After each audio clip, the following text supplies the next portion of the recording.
Hi, ഇന്ന് നമ്മൾ കുറേ ദിവസത്തിന് ശേഷം ഒരു പണിക്ക് പോകാൻ നിൽക്കണേ. നമ്മൾ സീസണൊക്കെ ആയതുകൊണ്ട് കൊട്ടാൻ പോകുന്നതുകൊണ്ട് കുറച്ച് അധികമായി നമ്മൾ ഈ ജോലിക്ക് പോയിട്ട്.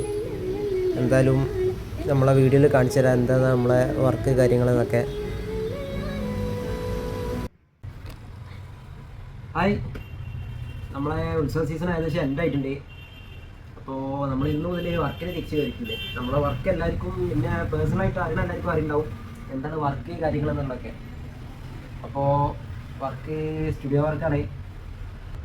അപ്പോൾ ഇന്ന് മുതൽ ഞാൻ ഇതുവരെ വർക്ക് ചെയ്തത് ഭയങ്കര സ്റ്റാൻഡിൽ ഓപ്പൺ സ്റ്റുഡിയോ ആയിരുന്നു. അപ്പോൾ ഇന്ന് മുതൽ ഞാനിവിടെ ഭയങ്കര സ്റ്റാൻഡിൽ പല്ലവി സ്റ്റുഡിയോയിലാണ് വർക്ക് ചെയ്യുന്നത്. അപ്പോൾ നമ്മളെ സ്റ്റുഡിയോ കാര്യങ്ങളൊക്കെ ഒന്ന് കാണിച്ചു തരാം. പിന്നെ 2 ദിവസം കഴിഞ്ഞാൽ നമുക്ക് പ്രോഗ്രാം ഉണ്ട്, വിഷുവേലൻ്റെ പ്രോഗ്രാം ഉണ്ട്. അതിൻ്റെ വീഡിയോ ഉടനെ വരുന്നുണ്ട്. അപ്പോൾ എല്ലാവരും വെയിറ്റ് ചെയ്യുക, കാണുക. ഏകദേശം എല്ലാവരും അവസ്ഥ ഇതൊക്കെ തന്നെ കേട്ടാ. കൊട്ടാൻ പോകുന്നവരെ സീസൺ കഴിഞ്ഞ് കഴിഞ്ഞാൽ ഇതേമാതിരി എന്തെങ്കിലുമൊക്കെ ജോലിക്ക് പോകണം.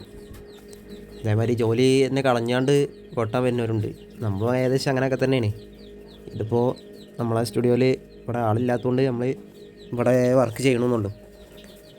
എല്ലാവരും ഇതേ അവസ്ഥയിൽ കൂടെയാണ് കടന്നു പോകുന്നത്. കൊട്ടാൻ പോകുന്ന ഭൂരിഭാഗം ആൾക്കാരും സീസൺ അനുസരിച്ചുള്ള പണികളാണ്. കൊട്ടിനോടുള്ള അത്രയും വലിയ പാഷൻ കൊണ്ടിട്ടല്ല ഏകദേശം എല്ലാ പയ്യന്മാരും ഭൂരിഭാഗം ആൾക്കാരും കൊട്ടാൻ പോണത്.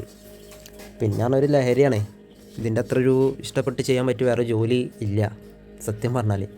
കാരണം നമ്മളെ ഫ്രണ്ട്സിനേറ്റും അത്രയും ഹാപ്പി ആയിട്ട് ഒരു കുടുംബം പോലെ അത്രയും ഹാപ്പി ആയിട്ടൊക്കെ നമ്മൾ പ്രോഗ്രാം ചെയ്യുക. നമ്മൾ സംഗതി നമ്മളെ കുറേ പ്രശ്നങ്ങളൊക്കെ ഉണ്ടാവും, വീട്ടിലെ പ്രശ്നങ്ങളും മറ്റു കാര്യങ്ങളും എല്ലാം ഉണ്ടാവും. പക്ഷേ കൊട്ടാൻ ഇറങ്ങിക്കഴിഞ്ഞ് ജേഴ്സിയിട്ട് ഇറങ്ങിക്കഴിഞ്ഞാൽ അത്രയും ഹാപ്പി ആക്കണൊരു ഇടം വേറെ ഇല്ല. അതുകൊണ്ടാണ് നമ്മളിപ്പോൾ നമ്മളെ ജോലിയൊക്കെ കളഞ്ഞിട്ട് ഈ പരിപാടിക്ക് നിൽക്കുന്നത്.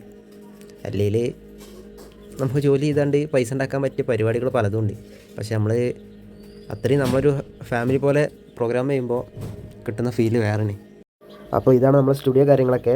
അപ്പോൾ എല്ലാവരും നമ്മളെ സപ്പോർട്ട് ചെയ്യുക. അപ്പോൾ എല്ലാവർക്കും ഹാപ്പി വിഷു.